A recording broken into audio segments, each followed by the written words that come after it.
خیبر پختونخوا میں security forces کی کارروائیاں، بھارتی حمایت یافتہ 10 خوارج ہلاک۔ ISPR کے مطابق اعظم ورسک میں بھارتی حمایت یافتہ خارجیوں کی سیکیورٹی فورسز کی چوکی پر حملے کی کوشش، فائرنگ کے تبادلے میں 8 خارجی مارے گئے۔ ضلع دیر میں بھی سیکیورٹی فورسز نے کارروائی کر کے 2 خارجیوں کو جہنم واصل کر دیا۔ دہشت گردوں سے اسلحہ اور گولہ بارود بھی برآمد۔ مارے گئے فطرت الخوارج علاقے میں متعدد دہشت گرد کارروائیوں میں ملوث تھے۔ صدر مملکت اور وزیر اعظم کا کامیاب کارروائیوں پر سیکیورٹی فورسز کو خراج تحسین۔ وزیر اعظم شہباز شریف کا کہنا ہے قوم کو فورسز کے جوانوں کی بہادری اور قربانیوں پر فخر ہے۔ بھارتی سرپرستی میں دہشت گردی پھیلانے والے عناصر کے ناپاک عزائم کو ہر قیمت پر ناکام بنایا جائے گا۔ وفاقی وزیر داخلہ محسن نقوی کی دہشت گردوں کے خلاف کامیاب آپریشنز پر سیکیورٹی فورسز کی ستائش۔ کراچی میں میر رضا علی کی قبر کشائی مؤخر وکیل جبران ناصر کا کہنا ہے متوفی کے والدین نے تفتیشی کو بیان ریکارڈ کرایا ہے کہ کسی صورت یہ میڈیکل بورڈ قبول نہیں۔ انتظامیہ کی جانب سے میڈیکل بورڈ کے نوٹیفیکیشن پر نوٹیفیکیشن جاری کیا گیا۔ میر رضا علی کے والد میر حسین کا کہنا ہے ہم پہلے دن سے کہہ رہے ہیں کہ یہ قتل ہے، آخر کس کو بچانے کے لیے یا چھپانے کی کوشش کی جا رہی ہے۔ والدین سے پوچھے بغیر ٹیم کیوں بدلی گئی؟ پہلے جس ڈاکٹر نے پوسٹ مارٹم کیا اسے کہاں غائب کر دیا گیا؟ جو بورڈ تشکیل دیا گیا وہی رہنا چاہیے۔ پہلے والی ٹیم رہے گی تو قبر کشائی کرنے دیں گے۔ قبر کشائی کے لیے محکمہ صحت نے ابتدا میں 8 رکنی میڈیکل ٹیم تشکیل دی تھی۔ محکمہ صحت کی جانب سے رات گئے میڈیکل ٹیم کو تبدیل کر دیا گیا۔ اہل خانہ نے جوڈیشل میجسٹریٹ کو نئے میڈیکل بورڈ کے خلاف درخواست جمع کروا دی۔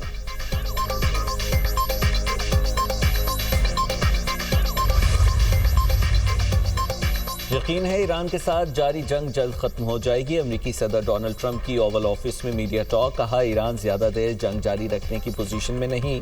مجھے نہیں لگتا ایران زیادہ دیر تک اس جنگ کا بوجھ اٹھا سکے گا۔ ایران کو کسی صورت ایٹمی ہتھیار حاصل نہیں کرنے دیں گے۔ ایران کے پاس ایٹمی ہتھیار پوری دنیا کے لیے خطرہ ہو سکتے ہیں۔ امریکہ نے ایران کے خلاف بہت سخت مہم شروع کی۔ صدر ٹرمپ نے اعتراف کیا امریکی فوج کو بعض اقسام کے ہتھیاروں کی دستیابی میں مشکلات کا سامنا ہے، تاہم جدید اسلحے کے ذخائر لامحدود ہیں۔ کچھ ہتھیاروں کی مقدار محدود ہے۔ ٹرمپ کی تکرار تھی بڑا حملہ ہوگا، اب وہ حملہ نہیں کر رہے بلکہ مذاکرات چاہتے ہیں۔ اسپیکر ایرانی پارلیمنٹ باقر کالباف کا امریکی صدر ڈونلڈ ٹرمپ پر طنز۔ ایکس پر بیان میں کہا دھونس اور جھوٹی خبروں کی حکمت عملی ناکام ہو گئی۔ حقائق تسلیم کریں، وعدے پورے کریں، مزید ڈرامائی سفارتکاری قبول نہیں۔ دنیا کو ڈرامے نہیں ذمہ دار سفارتکاری کی ضرورت ہے۔ صدر ٹرمپ کا اسلحہ ذخائر سے متعلق خفیہ معلومات لیک ہونے پر تحقیقات کا حکم۔ امریکی اخبار کا دعویٰ وال اسٹریٹ جرنل کی رپورٹ میں کہا گیا ہے کہ امریکی صدر نے اسلحے میں کمی کی میڈیا رپورٹس کو بے بنیاد قرار دے دیا۔ فیصلہ ایران جنگ کے تناظر میں امریکی اسلحہ ذخائر سے متعلق میڈیا رپورٹس کے بعد کیا گیا۔ امریکی صدر نے گزشتہ روز معلومات لیک کرنے والوں کو غدار قرار دیا تھا۔ ٹرمپ نے کہا تھا امریکہ کے پاس بڑی مقدار میں گولہ بارود موجود ہے۔ اسرائیل اور امریکہ کا ایرو میزائل دفاعی نظام کا تجربہ۔ فاکس نیوز کا دعویٰ رپورٹ کے مطابق میزائل تجربے کا مقصد ایرانی میزائلوں سے نمٹنے کی صلاحیت کو جانچنا ہے۔ ایرو نظام اسرائیل کے فضائی دفاعی نیٹ ورک کی سب سے بلائی دفاعی تہ ہے۔ اسرائیلی حکام کا کہنا ہے ایران جنگ کے دوران اس دفاعی نظام نے ایرانی بیلسٹک میزائلوں کے مقابلے میں اہم کردار ادا کیا۔ سعودی ولی عہد شہزادہ محمد بن سلمان اور فرانسیسی صدر کا ٹیلی فونک رابطہ۔ دونوں رہنماؤں نے مشرق وسطیٰ کی صورتحال پر تبادلہ خیال کیا۔ بحیرہ احمر میں جہاز رانی کی آزادی کو بھی ناگزیر قرار دیا۔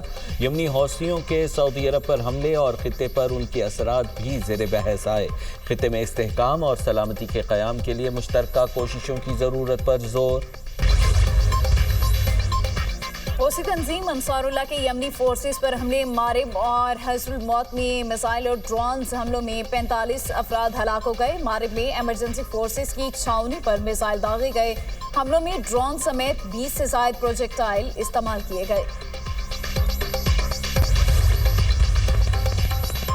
ایرانی پارلیمان میں آبنائے ہرمز سے امریکی اور اسرائیلی جہازوں کی آمد و رفت پر پابندی کا مسودہ زیر غور۔ ایرانی نیوز ایجنسی کی رپورٹ کے مطابق پارلیمانی کمیٹی دشمن ممالک کے بحری جہازوں پر پابندی کے قانونی مسودے کا جائزہ لے رہی ہے۔ مجوزہ قانون کی خلاف ورزی کی صورت میں جہازوں پر سامان کی مالیت کا 20% جرمانہ عائد کیا جائے گا۔ مسودے کی حتمی منظوری سے قبل ماہرین سے تجاویز بھی طلب کی گئی ہے۔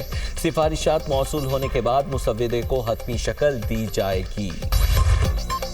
حکومت نے پیٹرولیم مصنوعات کی قیمتوں میں کمی کر دی۔ پیٹرول 3 روپے 19 پیسے، ڈیزل 1 روپے 50 پیسے فی لیٹر سستا۔ پیٹرول کی نئی قیمت 329 روپے 82 پیسے فی لیٹر مقرر۔ ہائی اسپیڈ ڈیزل کی نئی قیمت 382 روپے 36 پیسے فی لیٹر ہو گئی۔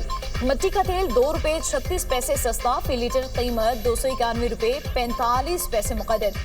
دوسری طرف اوگرا اعداد و شمار کے مطابق ڈیزل پر لیوی میں 1 روپے 21 پیسے فی لیٹر اضافہ کر دیا گیا۔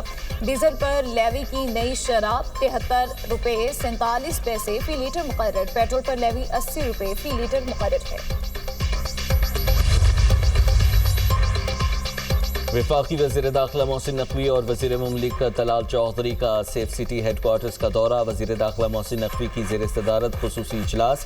سیف سٹی توسیعی پروجیکٹ پر پیش رفت کا جائزہ لیا۔ سیف سٹی توسیعی منصوبے پر مجموعی طور پر 85% کام مکمل۔ نئے کیمراز کی تنصیب، 85% کیمرے لگ گئے۔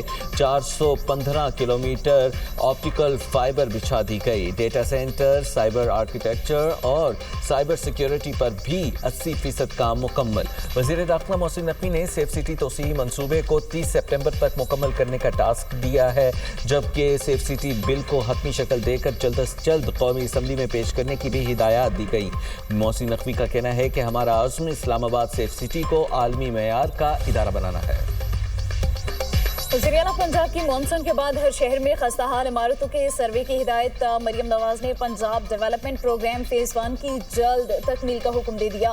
وزیر اعلیٰ پنجاب کی زیر صدارت خصوصی اجلاس۔ مریم نواز کا PDP فیز 1 کی کیس سٹڈی کا بھی حکم۔ سیوریج اور ڈرینیج پروجیکٹ سٹڈی رپورٹ طلب۔ وزیر اعلیٰ مریم نواز کی PDP پر عوامی فیڈ بیک مرتب کرنے کی ہدایت۔ مریم نواز نے کہا مختلف شہروں میں نئے سیوریج سسٹم کے بعد نکاسیاب میں واضح بہتری آئی ہے۔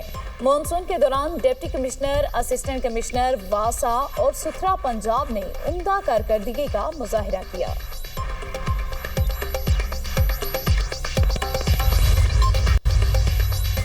سلطنت ہندوستان کے ہاتھوں بلیک میل دہشت گرد ارمان بلوچ کا دہشت گرد تنظیم سے لا تعلقی کا اعلان۔ کالعدم بلوچ لبریشن فرنٹ اور دیگر عسکری تنظیموں کے افراد کا ہتھیار ڈالنے اور لا تعلقی اختیار کرنے کا سلسلہ جاری۔ دہشت گرد ارمان بلوچ کا کہنا تھا کہ دوست کے ساتھ روزگار کی تلاش میں ایران گیا، جہاں دہشت گردوں نے اغوا کر لیا۔ پہاڑوں میں کالعدم بلوچ لبریشن فرنٹ کے کمانڈر قمر بروہی سے ملاقات کے بعد دہشت گرد تنظیم میں شامل ہوا۔ 6 ماہ تک دہشت گرد تنظیم کے ساتھ رہ کر عسکری تربیت حاصل کی۔ تمپ اور بلیدہ میں 2 حملوں میں شریک رہا۔ بعد ازاں مجھے احساس ہوا کہ یہ راستہ غلط ہے۔ تنظیم چھوڑ کر گھر واپس جانے کی خواہش پر تشدد کا نشانہ بنایا گیا۔ آئندہ کبھی کسی غیر قانونی سرگرمی میں ملوث نہیں ہوں گا۔ بلوچستان کے نوجوان دہشت گرد تنظیموں کے پروپیگنڈے اور جھوٹے وعدوں میں نہ آئیں۔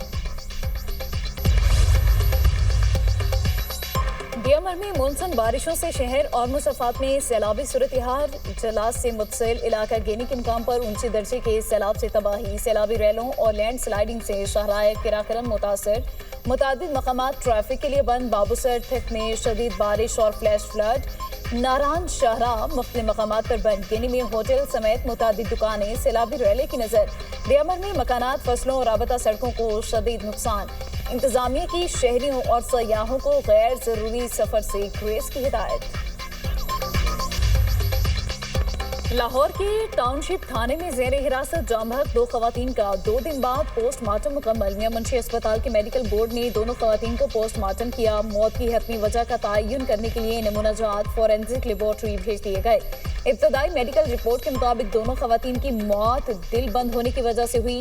مزید حقائق فورینسک رپورٹ کے بعد سامنے آئیں گے۔ جام بحق خواتین پولیس کی زیر حراست تھی۔